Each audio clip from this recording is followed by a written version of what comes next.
پاک کتاب نصیحت ہے تو وہ دوسری طرف دنیا کے انسانوں، دنیا کے باشندوں اور دنیا کے ملکوں کی ترقی اور اس کے زرعین اصولوں پر بھی روشنی ڈالنے والا اللہ کا پاک کلام ہے۔ اسی لیے تو اعلان کیا گیا کہ لا یأتیہ الباطل من بین یدیہ ولا من خلفہ تنزیل من حکیم حمید۔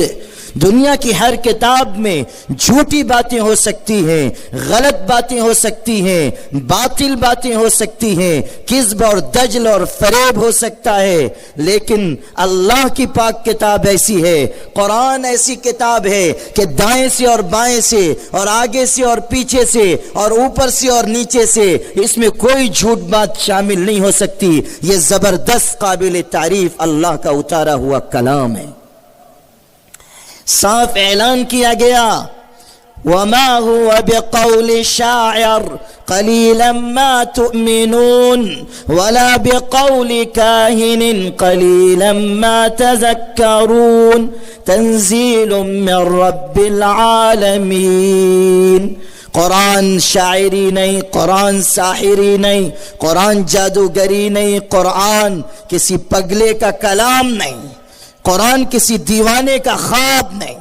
تنزیل من رب العالمین، قرآن کی حیثیت تو یہ ہے کہ وہ تمام جہانوں کی پرورش کرنے والے اللہ کا اتارا ہوا کلام ہے۔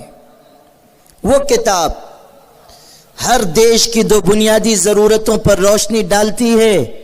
آؤ قرآن میں ابراہیم علیہ السلام کی دعا پڑھو، دو مقامات پر ان کی دعا نقل کی گئی ہے، تفصیل کا موقع نہیں ہے، صرف ایک مقام کی آیت میں آپ کو سناتا ہوں۔ فرمایا گیا رب اجعل ھذا بلدا آمنا وارزق اہلہ من الثمرات من آمن منہم باللہ والیوم الآخر۔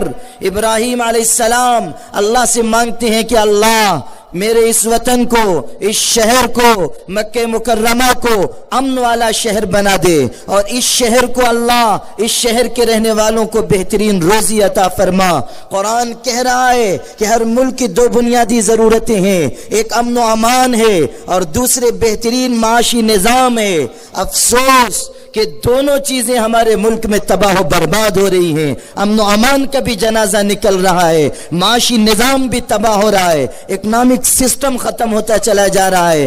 بات کی گئی تھی، بڑے سہانے خواب دکھائے گئے تھے، بڑے بڑے وعدے کیے گئے تھے، کہا گیا تھا کہ 15 لاکھ ہر انسان اور باشندے کے اکاؤنٹ میں آئیں گے۔ سب لوگ خواب سجا کے بیٹھ گئے، جن کے اکاؤنٹ نہیں تھے انہوں نے اکاؤنٹ کھول لیے کہ من و سلوہ اترنے والا ہے، بہت جلد 15 لاکھ نازل ہونے والے ہیں۔ سب بیٹھے ہیں منتظر۔ 3.5 سال گزر گئے، 15 لاکھ کے آتے اکاؤنٹ میں جو ڈالا جا رہا ہے اس میں سے بھی پتہ نہیں کہاں مال ہڑپ ہو رہا ہے، پتہ ہی نہیں چلتا کہ موکل کھا گیا یہ جنات کھا گئے۔ اور ابھی ہمارے مولانا ابو طالب صاحب نے ذکر کیا تھا سونو نگم کا، جس نے اذان کے بارے میں گستاخی کی۔ مجھ کو یاد آ گیا کہ جب اس نے اذان کے سلسلے میں بدبختی کی بات کہی تھی تو آسام کے ایک عالم نے کہا کہ جو شخص سونو نگم کا سر مونڈ دے گا اس کو 5 لاکھ روپیہ انعام دوں گا۔ 5 لاکھ۔ سونو نگم نے اخبار میں بیان پڑھا، خود اس نے اپنا سر مونڈ لیا، تصویر سوشل میڈیا پہ وائرل کر دی اور کہا مولوی صاحب 5 لاکھ دیجئے، میں نے خود اپنا سر مونڈ لیا۔ تو آپ نے سنا ہوگا نا، مولوی آباشت کے چپ نہ شود۔ آج تک اس روئے زمین پر وہ مائی کا لال پیدا نہیں ہوا جو مولوی کو خاموش کر سکے اور اس کو کوئی مسکت جواب دے سکے۔ ان مولانا نے واپس رسید بھیجی کہ سونو نگم سے کہہ دیا جائے کہ مودی جی نے 15 لاکھ دینے کے لیے کہے تھے، ہمارا قرضہ باقی ہے، 5 لاکھ اسی میں سے آپ لے لیجئے، 10 لاکھ واپس کر دیجئے۔ ہو گیا جواب۔ اکنامک سسٹم تباہ، امن و امان کی حالت خراب، وکاس آئے گا، وکاس آئے گا، وکاس آئے گا، دور دور تک وکاس کا واو بھی نظر نہیں آ رہا ہے۔ اور میں نے کئی مرتبہ جلسوں میں کہا کہ انسان کا بچہ بھی تو 9 مہینے میں پیدا ہو جاتا ہے، یہ وکاس ایسا بچہ ہے جو 3.5 سال میں بھی پیدا نہیں ہو سکا، اور اس کے پیدا ہونے کی کوئی امید بھی نہیں ہے، اس لیے کہ بعض لوگوں کے ہاں اولاد نہیں ہوا کرتی۔ اس لیے میں صاف عرض کرتا ہوں کہ ہر دیش کو آگے لے جانے والی جو 2 بنیادی باتیں قرآن نے بیان کی، امن و امان اور بہترین معاشی نظام، یہ دونوں چیزیں ہمارے ملک سے رخصت ہوتی جا رہی ہیں۔ ایک بھیڑ کسی کے اوپر حملہ کرتی ہے، قاتلانہ حملہ، ہجومی حملہ، لنچنگ کے واقعات اس ملک میں ہو رہے ہیں۔ ایک بھیڑ بے قابو ہو کر جاتی ہے، کسی ایک شخص کے اوپر حملہ کرتی ہے، مار کر اس کو تڑپا کر اس کو ختم کر دیتی ہے۔ حافظ جنید کا قتل اگر دنیا بھول جائے تو بھول جائے، لیکن 15 سال کے پہلی مرتبہ محراب میں کھڑے ہو کر قرآن سنانے والے اور رمضان میں شہادت پانے والے حافظ جنید کے قتل کو یہ امت کبھی نہیں بھول سکے گی۔ کس رخ پر ملک کو لے جایا جا رہا ہے؟ ہم خیر خواہی سے کہتے ہیں، ہم کوئی سیاسی جماعت نہیں ہیں، ہم اپوزیشن میں نہیں ہیں۔ جو لوگ بیچارے اپوزیشن میں ہیں وہ اپنا کردار ادا کریں، ان کا جو کام ہے اہل سیاست جانیں۔ میرا پیغام محبت ہے، جہاں تک پہنچے۔ آل انڈیا مسلم پرسنل لا بورڈ محبت کا پیغام دیتا ہے، انسانیت کا پیغام دیتا ہے، امن و آشتی کا پیغام دیتا ہے، صلح جوئی کا پیغام دیتا ہے، بھوکوں کو کھلانے کا پیغام دیتا ہے، ننگوں کو پہنانے کا پیغام دیتا ہے، دبے کچلے انسانوں کو اوپر اٹھانے کی بات کرتا ہے، ہر دھرم کی آزادی کی بات کرتا ہے، ہر پرسن اللہ کے لیے تحفظ کی بات کرتا ہے۔ وہ یہ اعلان نہیں کرتا کہ صرف مسلم پرسن اللہ کو آزادی دو، وہ یہ بھی اعلان کرتا ہے کہ اس دیش میں بسنے والے کسی بھی دھرم کے انسان کے ساتھ یا اس کے دھرم کے ساتھ کوئی چھیڑ چھاڑ نہ کی جائے، کسی بھی مذہب کے انسان کو ستایا نہ جائے، تکلیف نہ دی جائے۔ اور وہ ایسا اس ملک کے ماحول اور دباؤ کی وجہ سے نہیں کرتا، وہ ایسا اس لیے کرتا ہے کہ اس کے پیغمبر، اس پوری ملت اسلامیہ کے پیغمبر، اور اس آسمان کے نیچے اور اس زمین کے اوپر اللہ کے سب سے محبوب اور برگزیدہ بندے اور وہ شخصیت کہ جن سے زیادہ باعظمت انسان کائنات میں پیدا نہیں کیا گیا، جو وجہ تخلیق کائنات ہیں، جن کے بارے میں اقبال سہیل نے کہا تھا، لوح فطرت کے ورق پہ جو نام احمد رقم نہ ہوتا تو نقش ہستی ابھر نہ سکتا، وجود لوح و قلم نہ ہوتا، محفل کن فکا میں اگر وہ امام امم نہ ہوتا، زمین نہ ہوتی، فلک نہ ہوتا، عرب نہ ہوتا، عجم نہ ہوتا۔ اگر ہمیں تعلیم دی ہے تو اسی باعظمت شخصیت نے تعلیم دی ہے کہ جہاں بھی رہنا، جس ملک میں رہنا، جس وطن میں رہنا، اس سے محبت کرنا اور وطن میں بسنے والے ہر انسان کے ساتھ اچھا سلوک کرنا۔ ہمارے پیغمبر نے تو یہاں تک فرمایا کہ جب تم کسی پرندے کو، کسی جانور کو تکلیف میں دیکھو تو اس کی بھی تکلیف دور کرنے کی کوشش کرو۔ جو پیغمبر جانوروں کے ساتھ حسن سلوک کی تعلیم دے کر گیا، وہ انسانوں کے ساتھ حسن سلوک کی تعلیم کیوں نہیں دے گا؟ ہمارے آقا صلی اللہ علیہ وسلم نے اعلان فرمایا تھا، ہر انسان کے ساتھ اچھا سلوک کرنا۔ بخاری شریف اٹھا کر دیکھو، ہمارے آقا کی تفصیلی دعا، طویل دعا تہجد کے وقت کی ہماری ماں عائشہ نقل کرتی ہیں کہ تہجد کے وقت آقا یہ الفاظ اپنی دعا میں کہتے تھے۔ ان میں سے ایک جملہ ہے جو پوری امت کو، پوری ملت کو انسانیت کا درس دیتا ہے۔ آپ فرماتے تھے تہجد کے وقت اللہ کے آگے اپنا دست مبارک دراز کر کے، اللہم انی اشہد ان العباد کلہم اخوہ، اللہ میں گواہی دیتا ہوں رات کی اس تاریکی میں کہ کائنات کے تمام انسان، چاہے وہ کسی زبان کے بولنے والے، کسی تہذیب کے ماننے والے، کسی کلچر کے ماننے والے، کسی دھرم پہ چلنے والے ہوں، وہ سب کے سب آپس میں بھائی بھائی ہیں۔ یہ انسانیت کا درس دے کر آپ گئے ہیں۔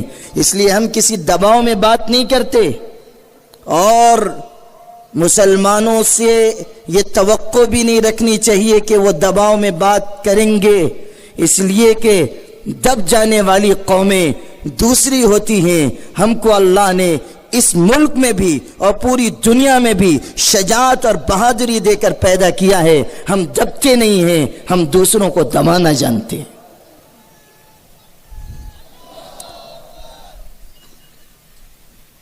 اس لیے اس وقت جو ملک کے حالات ہیں وہ تشویشناک ہیں، لیکن ساتھ ہی امکانات بھی بہت زیادہ ہیں، بہت اچھے امکانات ہیں۔ اس وقت اگر ہم اپنی ذمہ داریوں کو اچھی طرح انجام دیں، اللہ ضرور حالات کو بدلے گا۔ اور آپ دیکھ رہے ہیں منظرنامہ بدل رہا ہے، کرسی کے نیچے کی زمین ہلنے لگی ہے، اقتدار پر خطرے کی تلوار لٹکنے لگی ہے۔ لوگ محسوس کر رہے ہیں کہ ملک کے باشندے، مسلمانوں کی بات نہیں ہے، ملک کے باشندے بے چینی محسوس کر رہے ہیں، اور وہ سمجھ رہے ہیں کہ جو سہانے خواب ہم کو دکھائے گئے تھے وہ رات کے سہانے خواب نہیں تھے، وہ دوپہر کی نیند کے خواب تھے جو محبوب کے وعدے کی طرح کبھی پورا نہیں ہوا کرتے۔ اس لیے اس وقت جو ملک کے حالات ہیں ان کے پس منظر میں میں یہ کہہ سکتا ہوں کہ بہت جلد اللہ تعالیٰ اندھیری رات کو ختم کرے گا اور صبح کا روشن اجالا آئے گا۔ نور کی ایک کرن ظلمات پہ بھاری ہوگی، رات تمہاری ہے تو کیا صبح ہماری ہوگی۔ اس اجلاس کا دوسرا موضوع اصلاح معاشرہ ہے۔ میں آپ تمام بھائیوں سے یہ عرض کرنا چاہتا ہوں کہ اللہ نے جو پاکیزہ دین ہمیں عطا کیا ہے وہ امن، سلامتی، کامیابی، سرخروئی اور نجات کا ضامن دین ہے۔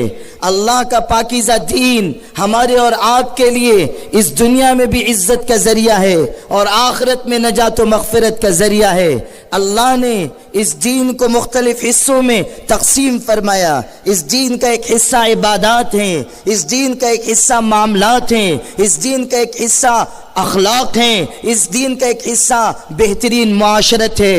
میں سلام بھیجتا ہوں اپنے آقا اور آپ سب کے آقا اور پوری کائنات کے امام حضرت محمد مصطفیٰ صلی اللہ علیہ وسلم پر کہ آپ نے پوری اسلام کی تمام تعلیمات کو چند حصوں میں تقسیم کر کے ایسا بہترین، خوشگوار، مثبت، بامقصد نظام زندگی عطا کیا کہ رب کعبہ کی قسم ویسا خوشنما نظام اور ویسا خوبصورت سسٹم پوری دنیا میں ہمارے علاوہ کسی کے پاس نہیں۔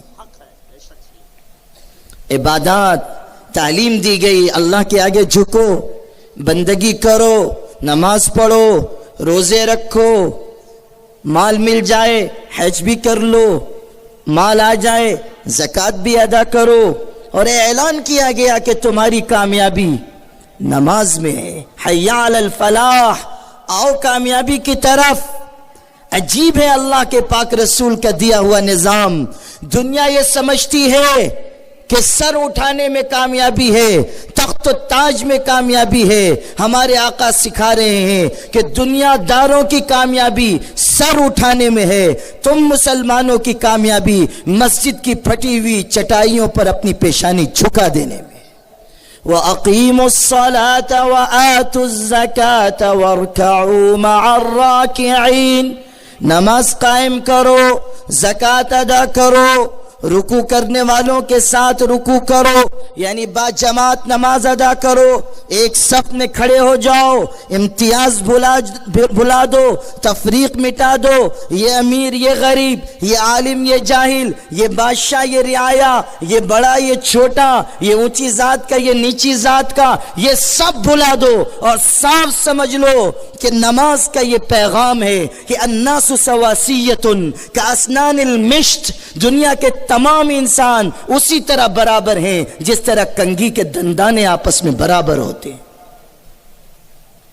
ہمارے آقا نے کیسی زبردست تعلیم دی کہ آؤ نماز کی طرف، اور اعلان کر دیا کہ نماز میں کامیابی ہے۔ لیکن افسوس مسلمانوں کہ ہم نمازوں سے دور ہو گئے، جلسے ہم سن رہے ہیں، مجلسوں میں شریک ہو رہے ہیں، نعرے تکبیر لگا رہے ہیں، لیکن اللہ کے بندو اپنے دل پر ہاتھ رکھ کے ذرا سوچو کہ اس بھرے مجمع میں ہزاروں کے اجتماع میں کتنے مسلمان ہیں جو روزانہ باجماعت فجر کی نماز ادا کرتے ہیں؟ کتنے لوگ ہیں جو روزانہ اللہ کے حضور میں تہجد کی نماز کے وقت ہاتھ باندھ کے کھڑے ہوتے ہیں اور ان کے گرم آنسو چٹائی پر گرتے ہیں، مصلی میں جذب ہوتے ہیں؟ اس وقت اس امت سے دو چیزیں بہت کم ہو گئیں، ایک چیز اللہ کے دین کی تڑپ اور دوسری چیز اللہ کے آگے رونے کا مزاج۔ بیوی شوہر کے آگے رو رہی ہے، شوہر بیوی کے آگے رو رہا ہے، ماں باپ کے آگے اولاد رو رہی ہے، ماں باپ اولاد کے آگے رو رہے ہیں، لیکن بندے اللہ کے آگے رونا بھول گئے، اللہ کے آگے آنسو بہانا ہم بھول گئے۔ جو نماز پڑھ رہے ہیں ان کی بھی نماز کی صورتحال جو ہے وہ ہم سب اچھی طرح جانتے ہیں، میں آپ سے الگ کر کے اپنے آپ کو نہیں بیان کرتا۔ اپنے نفس کی پاکیزگی یا پارسائی کوئی بیوقوف انسان ہی بیان کرے گا۔ ہم سب گنہگار بندے ہیں، ہم سب غفلت میں پڑے ہوئے ہیں، ہم جانتے ہیں ہماری نماز کیسی ہے۔ اللہ اکبر کہہ کے مسجد میں کھڑے ہو رہے ہیں اور ہمارا دماغ کھیتی باڑی زمین جائیداد میں الجھا ہوا ہے، خیالات میں مگن ہے، یہاں تک کہ اللہ مجھ کو معاف کرے اگر ہم دنیا میں رہ کر دنیا کے خیالات میں مبتلا ہوتے ہیں۔ سمجھ میں آتا ہے اگر ہم بازار میں گندے خیالات اپنے دل میں بسا لیتے ہیں، سمجھ میں آتا ہے، لیکن یہ کتنی شرمناک بات ہے کہ مسجد میں اللہ کے حضور ہاتھ باندھ کر کھڑے ہیں اور دل گندے اور ننگے خیالات میں مبتلا ہے۔